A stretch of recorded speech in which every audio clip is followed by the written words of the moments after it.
አዙሪት ኢትዮጵያና ጦርነት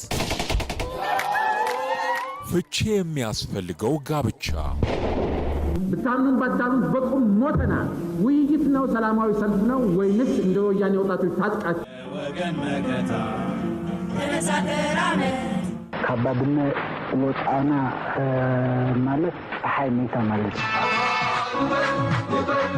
ስለዚህ ከህግ አኳያ ወደብ መውሰድ ይቻላል የሚል የለም። ስለዚህ የማንም ሀገር ወደብ ለመውሰድ እቅዱ የለንም። ረመጥ ድቡል ቃል ስተባሪዑ ጸሐፊ ሌተናል ጀነራል ዮሐንስ ገብረ መስቀል፣ ተራኪ ጋዜጠኛ ሊዲያ አበበ። አዙሪት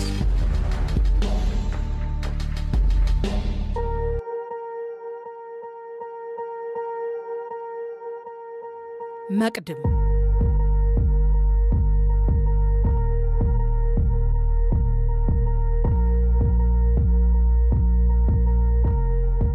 ትውልድ የቅብብሎሽ ሂደት ነው። አንዱ ትውልድ ከሱ ዘመን በፊት ከነበሩት ተከታታይ ትውልዶች ትምህርት ይወስዳል። ቀደምት ትውልዶች ወድቀው ተነስተው ጠመዝማዛና ወጣ ገባ መንገዶችን ተጉዘው ስቃይና መከራን አልፈው ከብዙ መስዋዕትነት በኋላ ያገኙትን ዕውቀት ለተተኪያቸው ያስተላልፋሉ። አደራ ተቀባይ ትውልድ በበኩሉ ከአያት ቅድመ አያቶቹ የተማረውን መሰረት አድርጎ የራሱን የህይወት ልምዶችና ገጠመኞቹን ቀምሮ ለቀጣዩ ትውልድ የማስተላለፍ ታሪካዊ፣ ሞራላዊ፣ ተፈጥሯዊና ዜግነታዊ ግዴታ አለበት። አዲሱ ትውልድም በፊናው ከበፊተኞቹ አዎንታዊ ተሞክሮችን በመቅሰም አሉታዊ የሆኑት እንዳይደገሙ ከፍተኛ ጥንቃቄ በማድረግ ራሱ አራያ ሆኖ ልጆቹ እንዲማሩበት ያደርጋል። የተቀመረ የህይወት ልምድን ለትውልድ ማስተላለፍ ከሚቻልባቸው መንገዶች ተመራጭና ተጽዕኖ ፈጣሪው የማስተላለፊያ መሳሪያ መጽሐፍት እንደሆነ ይታመናል። መጽሐፍ እንደ ጓደኛ፣ እንደ ወዳጅ፣ እንደ አስተማሪና እንደ መካሪ ሆኖ የማገልገል ምትሃታዊ ኃይል ስላለው የተቀመረ ተሞክሮን ለማስተላለፍ እንደ ሁነኛ መሳሪያ ተደርጎ ይወሰዳል። ይህም በመሆኑ ነው ከባለፉት 50ና 40 ዓመታት አብዛኞቹ ኢትዮጵያውያን ባለታሪኮች የህይወት ልምዳቸውን በመጽሐፍ መልክ ማስተላለፍን የመረጡት። እነዚህ በመጽሐፍት መልክ ተሰድረውና ተቀናብረው ለህትመት የበቁት ታሪኮች በአንድ ወይም በሌላ መልኩ በትውልዶች ላይ የራሳቸውን አሻራ ማሳረፋቸውን ማመን ይቻላል። እርግጥ ነው ሁሉም ባለታሪኮች በመጽሐፍ መልክ ከትበው ያስተላለፉት መልእክት እውነተኛ ከወገንተኝነት የጸዳ በተጨባጭና በሐቀኛ ክንዋኔ ላይ የተመሰረተ ስለመሆኑ ለመመስከር ጠለቅ ያለ ሙያዊ ጥናትና ምርምር ያስፈልገዋል። ከህሊና ጋር ፍጹም እርቅ በመፍጠር ያለፈውን ስህተት በንጹህ ልቦና ተቀብሎ ዳግም እንዳይከሰት ለትውልድ የማስተማር ጉዳይ እውነተኛ ቁርጠኝነትን ይጠይቃል። ይህንን ለማድረግ የሚቆርጥና የሚደፍር ባለታሪክ እርሱ ከጀግኖቹ ረድፍ የተሰለፈ መሆን አለበት። አንጋፋው ትውልድ ያለፈበትን ሂደት በእውነተኛ መነጽር ተመልክቶ የተፈጸሙትን ስህተቶች ያለምንም ማቅማማት ተቀብሎ በላቀ የኃላፊነት መንፈስ ሚዛናዊ ቅርስ ማበርከት ይጠበቅበታል። የተጻፈውን ታሪክ ሚዛን ላይ አስቀምጦ ምርቱን ከግርድ ለይቶ የሚፈርድ አንባቢ ስላለ ከዳግመኛ የታሪክ ተወቃሽነት ለመዳን በተቻለ አቅም እውነተኛውን ክንዋኔ ማስቀመጥ በራሱ እንደ መታደል ይቆጠራል። እኔም ያለፍኩበትን ጉዞ መሰረት አድርጌ የራሴን የግል ምልከታና እይታ በመጽሐፍ መልክ ለማስፈር በማቀድበት ጊዜ ከህሊናዬ ጋር ተመካክሬ የወሰንኩት ይህንኑ ነው። ሳልቀንስ፣ ሳልጨምር፣ ሳላንኳስስ፣ ሳላጋንን የሆነውን እውነታ በማስቀመጥ ትውልድ እንዲማርበት የበኩሌን ድርሻ መወጣት እንዳለብኝ ነው የወሰንኩት። ለዚህ ውሳኔ መነሻ የሆነኝ ከቀዳሚ ምሁራን አንዱ የሆኑት ዕውቁ ተመራማሪና ፈላስፋ ገብረሕይወት ባይከዳኝ የቀመሩት መልእክት ነው። እሳቸው አጤ ምኒልክና ኢትዮጵያ በሚለው መጽሐፋቸው የሚከተለውን ዘመን የማይሽረውን ሐሳብ አስፍረዋል። እውነተኛ ታሪክ ለመጻፍ ቀላል አይደለም። የሚከተሉትን 3 የእግዚአብሔር ስጦታዎች ያስፈልጋሉና መጀመሪያ ተመልካች ልቦና የተደረገውን ለማስተዋል፣ ሁለተኛ የማያዳላ አእምሮ በተደረገው ለመፍረድ፣ ሶስተኛ የጠራ የቋንቋ አግባብ የተመለከቱትና የፈረዱትን ለማስታወቅ። እኔም ይህንን በወርቅ ቀለም እንደተጻፈ የምቆጥረውን ምርጥ አባባል እንደ መመሪያ ለመውሰድ ብርቱ ጥረት አድርጌያለሁ። ምን ያህል እንደተሳካልኝ ፍርዱን ለአንባቢያን እተዋለሁ።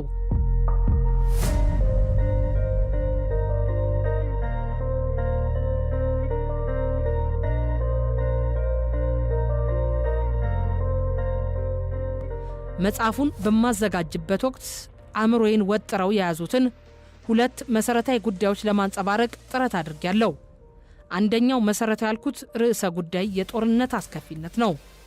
የጽሑፍ ማስረጃ ያልተገኘላቸውንና ያልተመዘገቡትን ትተን እንኳን በጽሑፍ የተገኙትን የታሪክ ሰነዶች ብንመለከት እኛ የሰው ልጆች ለ5000 ዓመታት ገደማ ጦርነት ፍጹም ያልተለየና አብሮን የኖረ እየኖረ ያለና የቀጠለ መሆኑን እንገነዘባለን።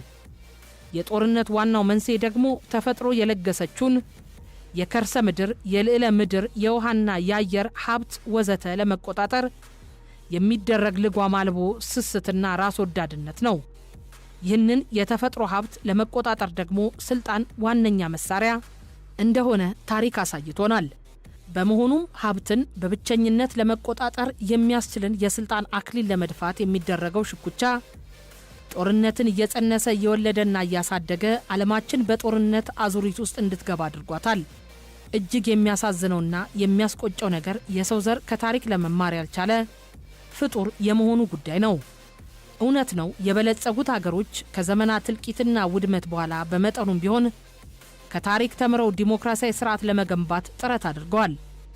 በዚህ እየገነቡት ያሉት ዲሞክራሲያዊ ስርዓት አማካይነት ጠንካራና ነፃ ተቋሞች መፍጠር ችለዋል። በዚህም አማካይነት ስልጣን በዘላቂነት በህዝብ ድምፅና ይሁንታ የሚጸናበትን ስርዓት ገንብተዋል። እነዚህ ሀገሮች በአሁኑ ዘመን ስልጣን በምርጫ እንጂ በጦርነት እውን የማይሆንበትን እምነት፣ ባህልና አሰራር ፈጥረዋል። ነገር ግን ይህ ለውጥ ተግባራዊ መሆን የቻለው የዓለማችን ሩብ በማይሆኑት የምዕራባውያን አገሮች ብቻ ነው። ያም ሆኖ በጋራ የምንኖርባት አንዲት ፕላኔት በአንዱ አካሏ የሚነሳ ጦርነት ሌላውን መንካቱና ማድማቱ የማይቀር ነው። በመሆኑም አሁንም ድረስ ጦርነት ዋነኛ የፕላኔታችን አደጋ ሆኖ ቀጥሏል። ሀገራችንም ከዚህ የጦርነት መከራ መላቀቅ ያለመቻሏን ሁኔታ ስንረዳ አጥንት ድረስ ዘልቆ የሚቆጠቁጥ ስቃይ ይሰማናል። ስለዚህ ይህንን ስቃይ በሚገባ ተገንዝበን ከዚህ የእልቂትና የውድመት አዙሪት የምንወጣበት ብልሃት መዘየድ ይኖርብናል።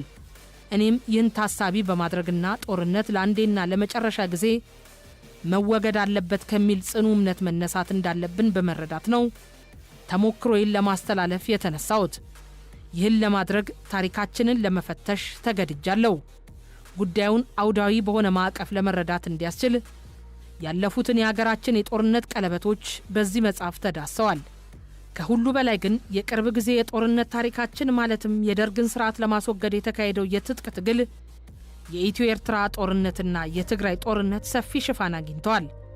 በመሰረቱ የባለፈው የጦርነት አዙሪት ተቀጥያዎች እንደመሆናቸው እነሱን መዳሰስ የመረጥኩት ራሳቸውን እንደ ግብ በመውሰድ ሳይሆን በእኔ ትውልድ ዘመን የተከሰቱ አማራጭ የሌላቸው ማሳያዎች ናቸው ብዬ ስላመንኩ ነው።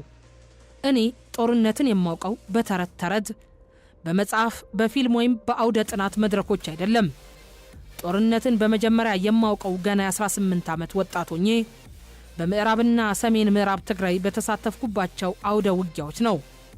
በባሩድ ሽታ፣ በቦምብ ፍንዳታ፣ በቀላል መካከለኛና ከባድ መሳሪያዎች ጩኸት፣ በተዋጊ አውሮፕላኖች ድብደባ ነው ጦርነትን የማውቀው። አብረውኝ ከጎኔ ተሰልፈው ሲዋጉ ተመተው በሚቆስሉት፣ አካላቸው በሚቆራረጡትና በሚሰዉት ጓዶቼ እንዲሁም በተጻራሪ ወገን ተሰልፈው ተመሳሳይ ጣፈንታ በሚገጥማቸው የሰው ልጆች ስቃይና ሞት አማካይነት ነው የጦርነትን አስከፊነት የተረዳሁት። አርሶ አደሮች በጅምላ ሲቆስሉ፣ ሲገደሉ፣ ጎጆአቸው ሲቃጠልና ንብረታቸው ሲወድም፣ ከቀያቸው ሲፈናቀሉና መድረሻ ሲያጡ ባይኔ ተመልክቼ ነው ስለ ጦርነት አውዳሚነት የምመሰክረው። አገር ምድር ሲቃጠል፣ የዘመናት ቅርስ ሲወድም፣ የሰው ዘር ስልጣኔ ሲገረሰስ፣ ሳር ቅጠሉ እጽዋትና ዱሩ ሲጠፋ፣ እንስሳት ሲረግፉ አይቼ ነው ጦርነትን የማወግዘው። ከመመልከትና ከመታዘብ ባለፈም ጦርነትን የማውቀው ስቃዩን፣ መከራውን፣ ገፈቱን በቀጥታ ራሴው ቀምሼው ነው። እግሮቼን በጥይት ተመትቼ ስጋዬ ተነድሎ ደሜ ፈሶ አጥንቶቼ ተሰብረው ሲንቋቁ የሚፈጥረውን ስቃይ ስለማውቀው ነው ቀሳፊነቱን ያለ ማሰለስ የምናገረው። በምዕራብ ትግራይ በመንጋጋዬ ላይ ያረፉትና አጥንቶቼን ገንጥለው ያለፉትን ጥይቶች ሁሌም ስለማስታውሳቸው ነው ጦርነትን የማወግዘው። የእጄን ነርቭ የበጠሱትና የመንጋጋዬን አጥንት የበሱት ጥቃቶች ያስከተሉብኝ ስቃይ ሞትን ያስመርጥ እንደነበር ምንጊዜም ስለማስታውሰው ነው ጦርነት ይብቃ የምለው። ይህ መጽሐፍ የጦርነትን አስከፊ ተግባርና ውጤት የማስገነዝብበት መሳሪያ እንዲሆንልኝ የወሰንኩትም በዚህ መሰረታዊ ምክንያት መነሻነት ነው።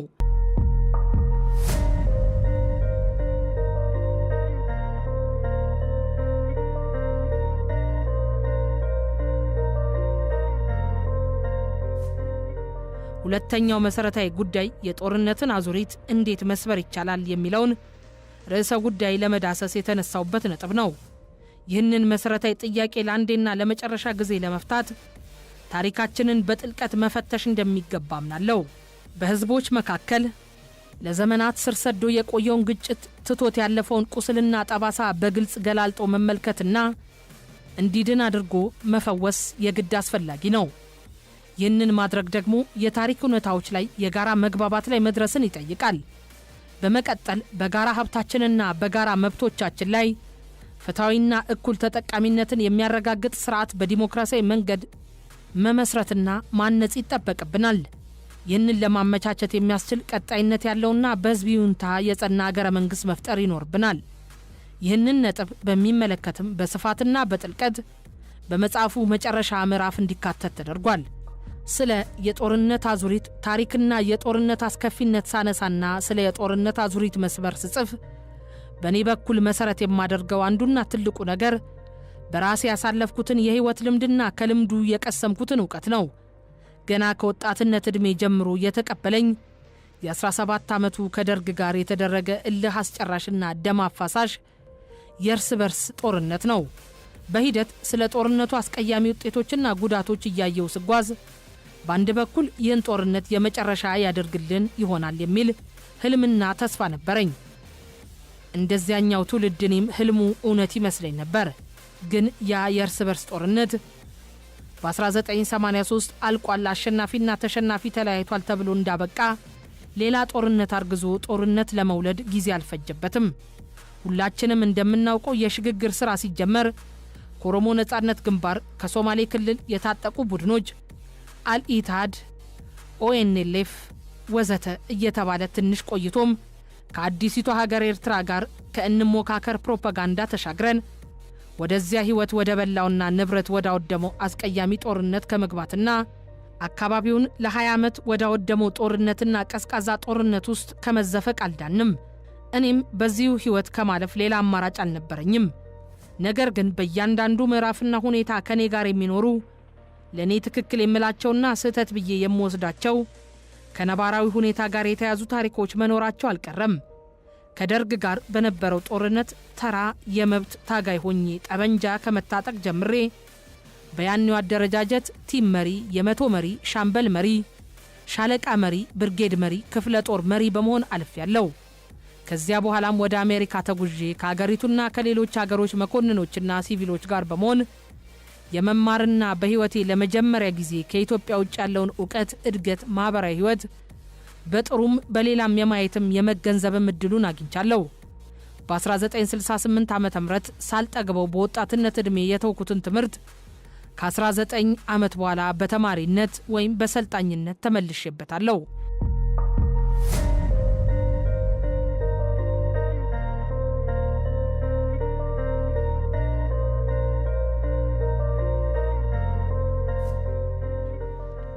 ትምህርት ቤቱ ዓለማችንን በአንድ አዳራሽ የሚታይበት ስለነበረ ብዙ ለመማር ያስችል ነበር።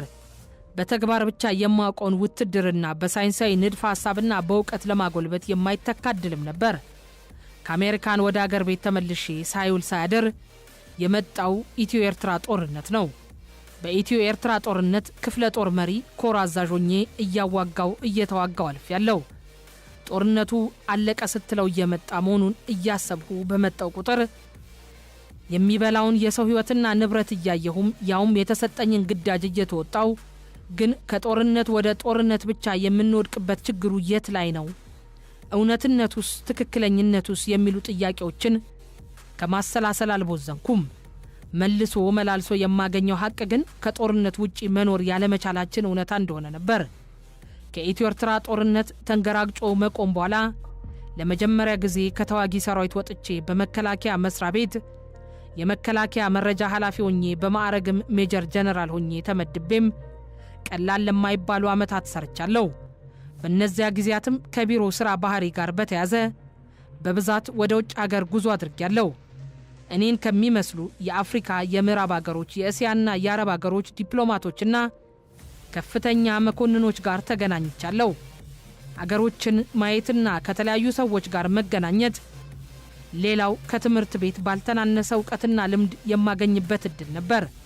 ቀጥሎ በዓለማችን የጦርነት ሌላ መልክና ገጽታ ባላቸው የተባበሩት መንግስታት የሰላም ማስከበር ተልእኮች ላይ ለ4 ዓመታት ያህል ሰርቻለሁ። በዚህም በሁለት የተለያዩ የጸጥታ መናጋት በተመቱ አካባቢዎች የኃይል አዛዥ ሆኜ የምሰራበት ዕድል ገጥሞኛል። በእነዚህ ግዳጆች የተለያዩ ባህል፣ ልምድ፣ ዶክትሪን ወዘተ ያላቸው ከእስያ፣ ከአፍሪካ፣ ከአውሮፓና ከአረብ አገሮች የተውጣጡ በሺዎች የሚቆጠሩ ሰራዊቶችና ሲቪሎች በአንድ ግዳጅ ውስጥ አስገብቶ የመምራት አጋጣሚ አግኝቼ አዛዥ ሆኜ ፈተናዎችን አልፌ የ4 ዓመቱን ግዳጅ በድል አጠናቅቄ በተባበሩት መንግስታትም ተመስግኜ ስራዬን ጨርሼ ወደ አገር ቤት ተመልሻለሁ። 4 ዓመት ፈታኝ ትምህርት ቤት ቢሆንም በስኬት ተወጥቼዋለሁ። በአገር ቤት ከማውቀው ቀውስ ወጣ ብዬም በየአካባቢው ያሉ ቀውሶች፣ ግጭቶች፣ ቅራኔዎችና ግጭቶችን ለመፍታት ዓለም አቀፉ ማህበረሰብ በምን መልኩ እንደሚንቀሳቀስና ጥንካሬዎቹና ድክመቶቹ የት እንደሚስተዋሉ ለማየትም ራሴ በዚያ ለማለፍም እድሉ ገጥሞኝ እኔም በዛ ሂደት አልፌ ትምህርቱን ወስጄ ነበር ስራዬን ጨርሼ ተመለስኩት።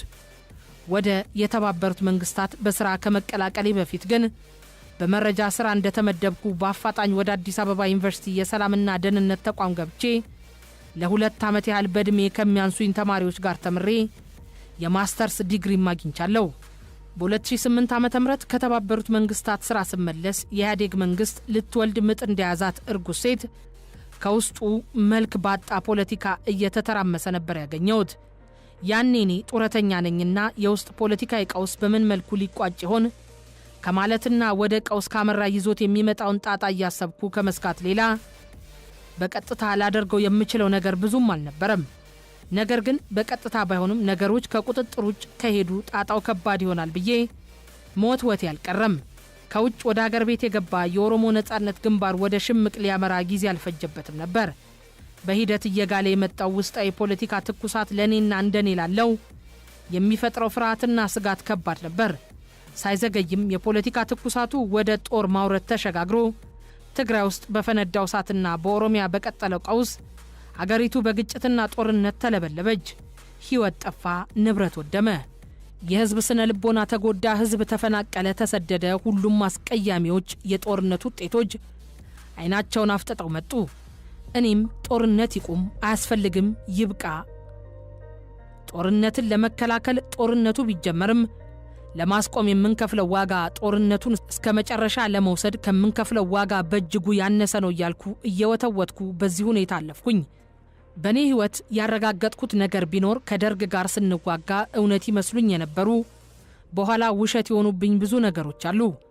ድሮ ውሸት የነበሩ በኋላ እውነት ሊሆኑ እንደሚችሉ፣ በፊት ለእኔ እውነት የነበረ ለሌላ ሰው እውነት ላይሆን እንደሚችል ሁሉ ስለሆነም እውነትና ውሸት እንደየጊዜው እንደየአውዱ ተለዋዋጭ ናቸው ማለት ነው እንጂ የድሮን እውነት አሁን ያለው እውነት ውሸት ነው ብሎ ትቶት እየተጓዘ እያየህ አንተ ግን ድሮ እውነት ነው ብየዋለውና ያን እውነት ይዤ ነው የምኖረው ካልክ ሁኔታው ወደፊት እየሄደ አንተ ግን ወደ ኋላ በተጻራሪ እየሄድክ እንዳለ አይነት አድርጌ ወስጃለሁ። ለምሳሌ እኔ ህወሓትን እንደ የመጨረሻ ዓላማዬ ሳይሆን እንደ ለጋራ ዓላማ መሰባሰቢያ መሪ ድርጅት በመቁጠር ከድርጅቱ ጋር አብሬ በወረቀት ያስቀመጣቸውን አደርጋቸዋለሁ ያላቸውን እኔም ተቀብዬ አብሬ ተጉዣለሁ። በሂደት ግን የድርጅቱ የመጨረሻ ግብ በወረቀት የጻፈውን መተግበር ሳይሆን እሱን ወደ ጎን እየተወ ራሱ ድርጅቱ ከህዝብና አገር በተለየ የመጨረሻ ግብ አድርጎ ወደ መውሰድ ሲገባ የነበረኝ አማራጭ ከህሊናዬ ጋር መሟገት ሆነ። ከህወሓት ጋር ድሮ የነበሩኝ ሁኔታዎች በኋላ ላይ ውሸት እየሆኑብኝ መጡ። ይህ ለኔ ብቻ ነው ወይስ ለሌላውም? ለአንባቢ ፍርድ የምተው ነው።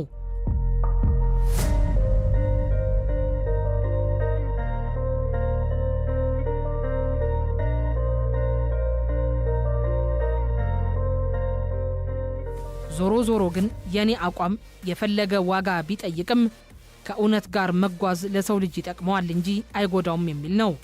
በእኔ እይታ የታሪካችን ወሳኙ ክፍል የጦርነትና የግጭት አዙሪት ነው። ይህ ለኔ ብቻ ሳይሆን ጎረቤቶቻችንም ሆኑ ከርቀት ሆነው የሚያዩን ስለኛ የሚሰሙት ዜና ተጋጩ፣ ተዋጉ፣ ተላለቁ የሚል ብቻ ስለሆነ እነዚህ ኢትዮጵያውያን የሚባሉ ህዝቦች እርስ በርስ የመገዳደል ሱስ አለባቸው እንዴ እንደሚሉ ደጋግሜ ሰማለሁ። በተወለድኩበት ትግራይ አካባቢ ሆኜ ንጉስ ኃይለ ሥላሴ ከኤርትራ ኃይሎች ጋር እየተዋጉ ነው ያገኘዋቸው። ቀጥሎም ወታደራዊ መንግስት መጣና ሁሉም ነገር በጠመንጃ በኃይል በጦርነት ሆኖ ሁላችንም እንደ ትውልድ ወደ ጦርነት እሳቱ ተማገድን። በደርግ ጊዜና ደርግን ስንዋጋ ግን እኔና የኔ ትውልድ አንድ እውነት አድርገን የወሰድነው ህልም ነበረን። እሱም ቀመራችን ያው ማሸነፍና መሸነፍ በመሆኑ ደርግን ካሸነፍን በኋላ ጦርነት በኢትዮጵያ ታሪክ ሆኖ እንዲቀር እናደርጋለን የሚል ነበር። እኔም በጣም እውነት አድርጌ ወስጀው ነበር። ግን ያኔ እውነት ውሸቱንና የግጭቱና ጦርነት አዙሪት እንዲያውም በባሰ መልኩ ከረረ። ከኤርትራ ጋር ሳይውል ሳያድር የተደረገው የጦርነት ጣጣ እንዳውም እንደ ሌሎቹ የጦርነት አዙሪቶች እየተረገዘ የሚወለድ ሳይሆን በተለየ የጦርነት አዙሪቱን የሽክርክሪት ፍጥነት ጨምሮ የባሰና የማያቋርጦ ነው መጣ። ህወሓት ግን ከኤርትራውያን በላይ ለኤርትራውያን ጥያቄ ጥብቅና ቆሟል። ከኤርትራ ጋር ስለነበረን ግንኙነት እስኪ ደክመንና እድሜያችን እስኪ ገፋ እውነት ነው ያልነውም ነገር የባሰ ውሸት ሆነ። አገር የማስተዳደሩ ኃላፊነት እንደወሰድንም አዲስ ህገ መንግስት ጽፈናል። የህዝቦች ብሔር ብሔረሰቦች ሰብአዊ ዲሞክራሲያዊ ፖለቲካዊ ልማትና የልማት ፍትሃዊ ተጠቃሚነት፣ የብሔሮችና ብሔረሰቦች የራስን ዕድል በራስ መወሰን እስከ መገንጠል ታይቶ ተሰምቶ የማያውቅ መብት እንሰጣለን።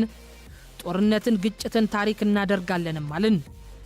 ይህንንም ሁሉ ብንልም በተግባር ግን አንዱ የቀበረውን ፈንጂ ሌላው ረግጦ አፈንድቶ እግሩ የተቆረጠ በፍንዳታው እግሩ የተቆረጠውም ለሚቀጥለው ፈንጂ ቀብሮ እየሄደ ትውልዱን ከፈንጅ ወደ ፈንጅ እያሸጋገር ነውና የጦርነት አዙሪቱን እያከረርን ነበር የተጓዝ ነው።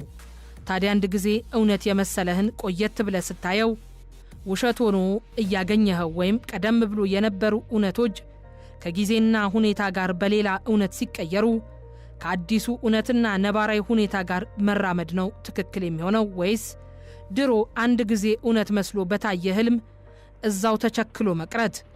አዙሪቱን ለመረዳት ለመቀበልና አዙሪቱን ለመበጠስ ይህንንም ጨምረን ብንገነዘበው እንደ ሰው እንደ ዜጋ ለአዲሱ ትውልድ አይጠቅምም ወይ?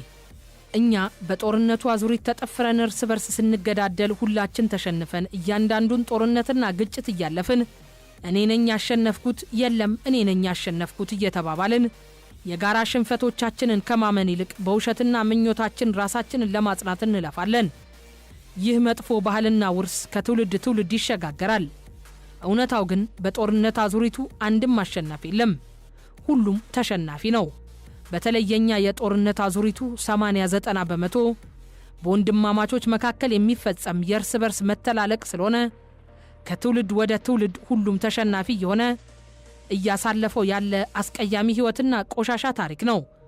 ሁላችንም አሸናፊ የምንሆንበት አማራጫችንም ከጦርነት አዙሪት ወጥተን ከሃዲድ የወጣውን አቀንተን ወደማይቀለበስ ሰላም መመለስ ብቻ ነው። ለዚህም የታሪካችን እውነታ የጦርነት አዙሪት መሆኑን ለመቀልበስ ማቅማማት የለብንም። ባለፈውም አሁንም ለሰራነው ጥፋት በህግ ለመጠየቅም መዘጋጀት አለብን። በህግ የምንጠየቀው በህግ የሚያስጠይቅ ስህተት የሰሩትን በህይወት ያሉትን ብቻ ሳይሆን የሌሎችን ጭምር መሆን አለበት። ያለብንን የህግ ክፍተት መሙላት አለብን። እነዚህንና ሌሎችንም ጨምረን ትውልድን በጦርነት አዙሪት ውስጥ ከሚያሽከረክረው የተዛባ ሀዲድ መልሰን አዙሪቱን ሰብረን ወደ ተቃና ሀዲድ ለመመለስ የትውልድ ትግል ይጠይቀናል። ይህንን ማድረግ ካልቻለን ግን አሸናፊና ተሸናፊ በሌለበት የጦርነት አዙሪት ማቀን ቀጣዩ ትውልድም እድሉ በጦርነት አዙሪት መማቀቅ እንደሆነ ቁርጡን አውቀን ለጦርነት አዙሪት እጃችንን ሰጥተን እንደ ትውልድ ማለፍን መቀበል ግድ ይለናል። ግን ይህንን መቀበል አለብን። በተለይ የተወሰነም ቢሆን እኩዮቼ ከሆኑ የሌሎች ሀገሮች ጀነራሎች፣ ከፍተኛ መኮንኖችና ከዓለም አቀፉ ማህበረሰብ ጋር መገናኘቱ በርካታ ዕውቀትና ልምድ ለመገብየት አስችሎኛል።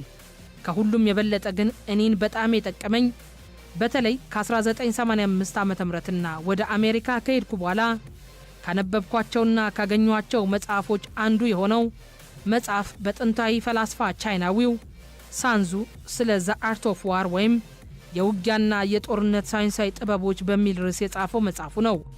መጽሐፉ ለውትድርናና ለወታደሮች ብቻ ሳይሆን ለሲቪልም ለሁሉም በጣም የሚጠቅም መጽሐፍ ሆኖ አግኝቼዋለሁ።